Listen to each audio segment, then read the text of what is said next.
एक साधु घाट किनारे अपना डेरा डाले हुए था।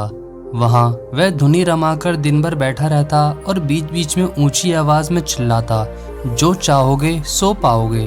उस रास्ते से गुजरने वाले लोग उसे पागल समझते थे। वे उसकी बात सुनकर अनसुना कर देते और जो सुनते वे उस पर हंसते थे। एक दिन एक बेरोजगार युवक उस रास्ते से गुजर रहा था।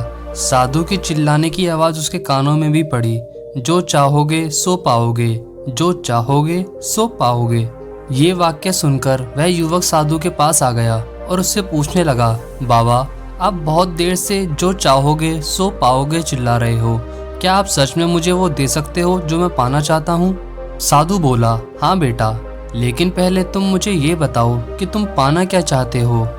बाबा, मैं चाहता हूँ कि एक दिन मैं हीरो का बहुत बड़ा व्यापारी बन जाऊँ। क्या आप मेरी ये इच्छा पूरी कर सकते हैं? बिल्कुल बेटा, मैं तुम्हें एक हीरा और एक मोती देता हूँ। उससे तुम जितने चाहे हीरे मोती बना लेना। साधु की बात सुनकर युवक की आंखों में आशा की ज्योति चमक उठी।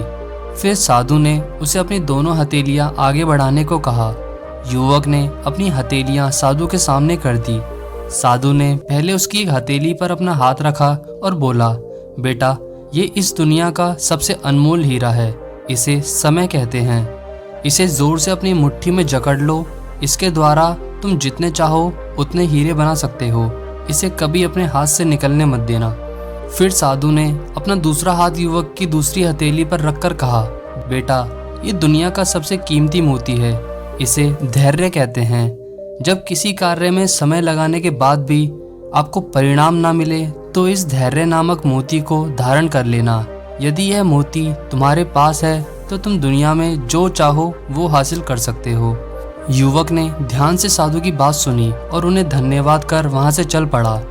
उसे सफलता प्राप्ति के 2 गुरु मंत्र मिल चुके थे।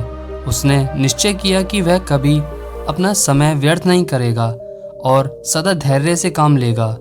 कुछ समय बाद उसने हीरे के एक बड़े व्यापारी के यहाँ काम करना प्रारंभ किया। कुछ वर्षों तक वह दिल लगाकर व्यवसाय का हर गुण सीखता रहा और एक दिन अपनी मेहनत और लगन से अपना सपना साकार करते हुए हीरो का बहुत बड़ा व्यापारी बन गया। तो दोस्तों, कैसी लगी आपको ये कहानी? अगर अच्छी लगी हो तो चैनल को सब्सक्राइब जरूर करें।